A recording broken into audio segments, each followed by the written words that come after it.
Ashamaa akkam jirtan hordoftootaaf kabajamtoota maatii Almaas Salaalee 32 jalatti argamtan biyya keessaaf biyya alaa kan jirtan nageenya waaqayyoo iddoof lafa jirtanitti isiniif haa baay'atu jechuuti barbaada. Akkam jirtan fayyaa keessanidha. Nabras nagaadha isin biras nagaa akka ta'u waaqayyoo irraa abdiin qaba jechuuti barbaada.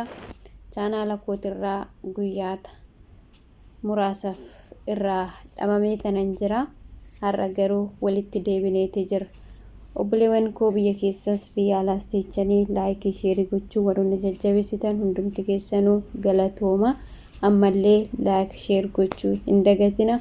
Akkasumas dogongorri yoo jiraate saanduqa koomentii jalatti nu beeksisuu hin dagatina isiniin jechuuti barbaada. Har'a immoo qophii biraadhaan walitti deebineeti jira. Qophiin guyyaarraa qophii hojii afuuraa wayin immoo qophii gaafiif deebii afuurati kan ta'udha.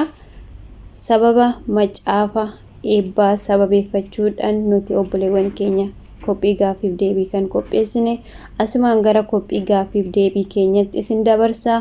Iddoo barumsa qabus akka irraa barattan iddoo dogongoraatis yoo jiraate saanduqa koomentii jalatti akka nu beeksistan isiniin jechuuti barbaada. Asumaan gara qophii gaafiif deebii keenyatti isin dabarsa.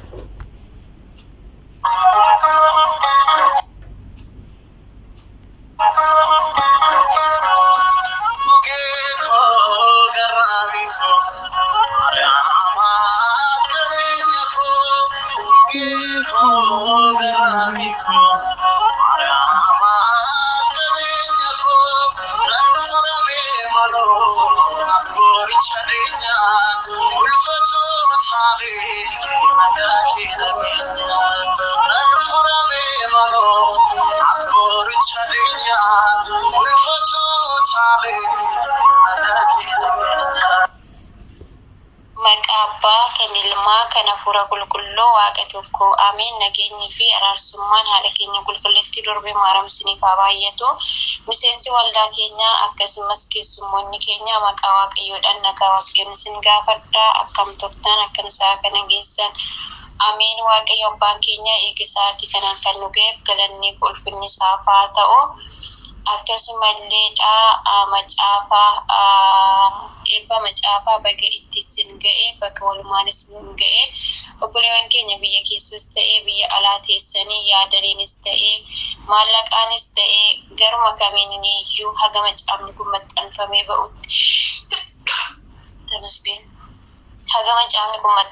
ba'utti dhugumatti cinaa warroonni dhaabbattan galata guddaa qabdanii. Waaqayyoon bara dhufaatii isaa mirga isaa isinaa taasisuu dhufaatii isa lammaffaatti illee mana isaa keessa isinaa yaadatu.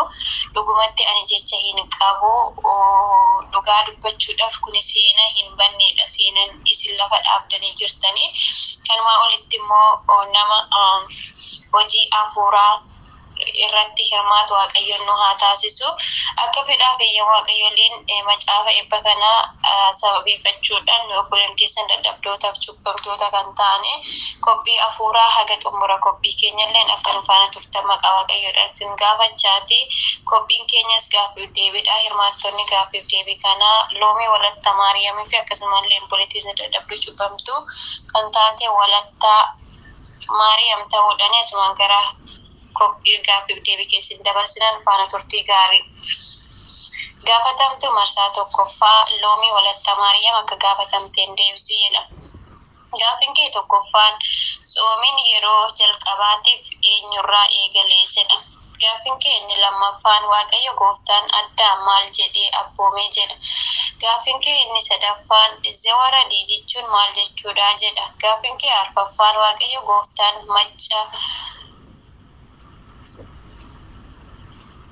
namicha rafee akka of wallaaluu godhe uffata namichaa rafuu lafee cinaachaa isaa keessaa tokko fuudhee iddoo isaa foon itti guute keessatti argannaa jedha. Gaaffiin kee inni xumuraa wayii shanaffaan ifichi inni dhugaani inni gara biyya lafaa dhufeera. Namoota hundumaafis ibsa inni biyya lafaa keessa turee fi biyyi lafaa isuma ta'ee biyyi lafaa garuu isuma hin beekne eessatti argannaa jedha. Gaaffii koo kana deebisuu Waaqayyo si haa gargaaru. Uummata obboleettii koolata Maariyaam kan gaafina gaafatte Waaqayyo gooftaan sagalee jireenyaa isaa geessi bara tajaajila keessii fi dheeressuudhaaf mootummaa isaa si haa taasifattu. Anis gaaffii deebisuuf eeyyamaa qiyyannaaf yaa ta'u gaaffii tokkoffaan yeroo jalqabaatiif soomanni eessatti eegale kan jedhuuf eenyutu eegale kan jedhuuf abbaa keenya Addaam irraa eegale.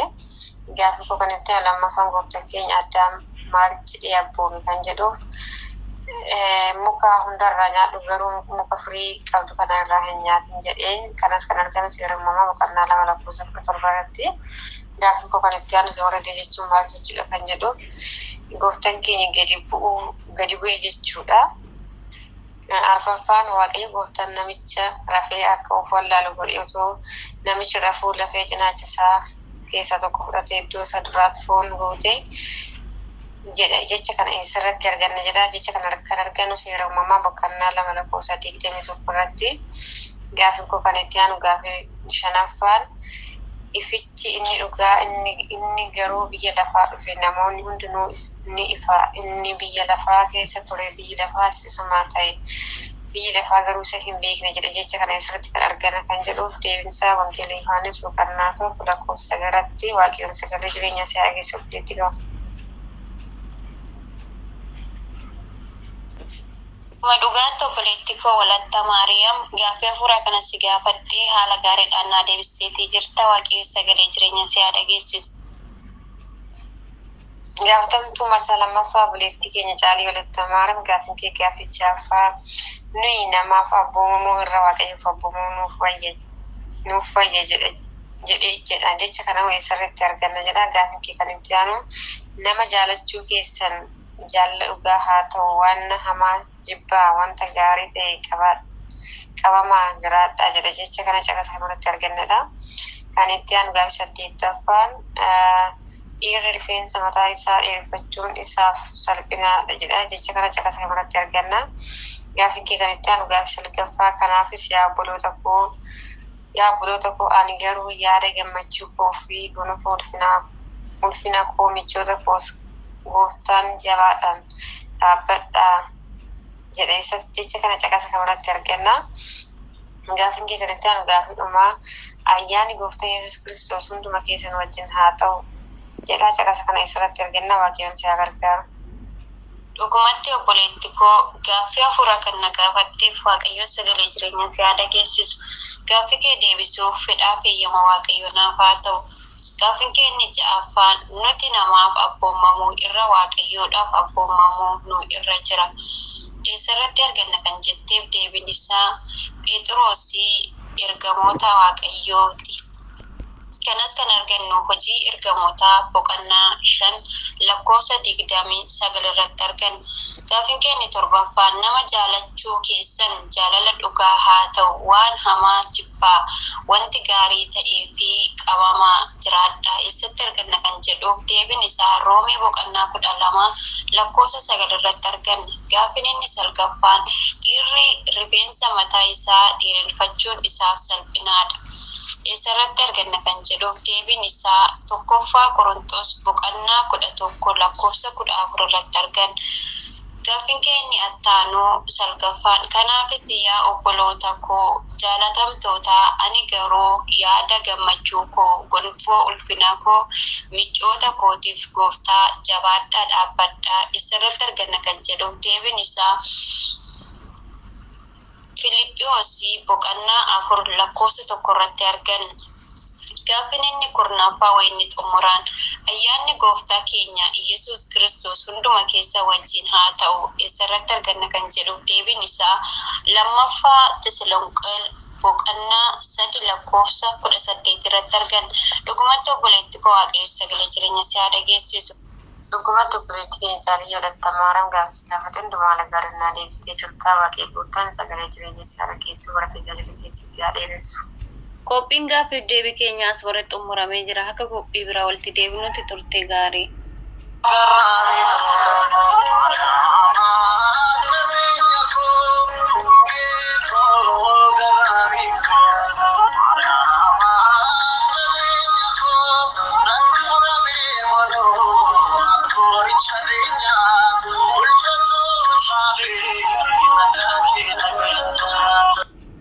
Egaa qophii gaaffii deebii keenya asuma irratti xumurameetti jira.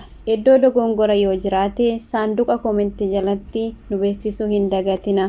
Akkasumas laayik sheer gochuun maamila keenyattis dabalamaa isiniin jenna. Haga qophii biraanis walitti deebinuttis turtii gaarii isiniif haa ta'u.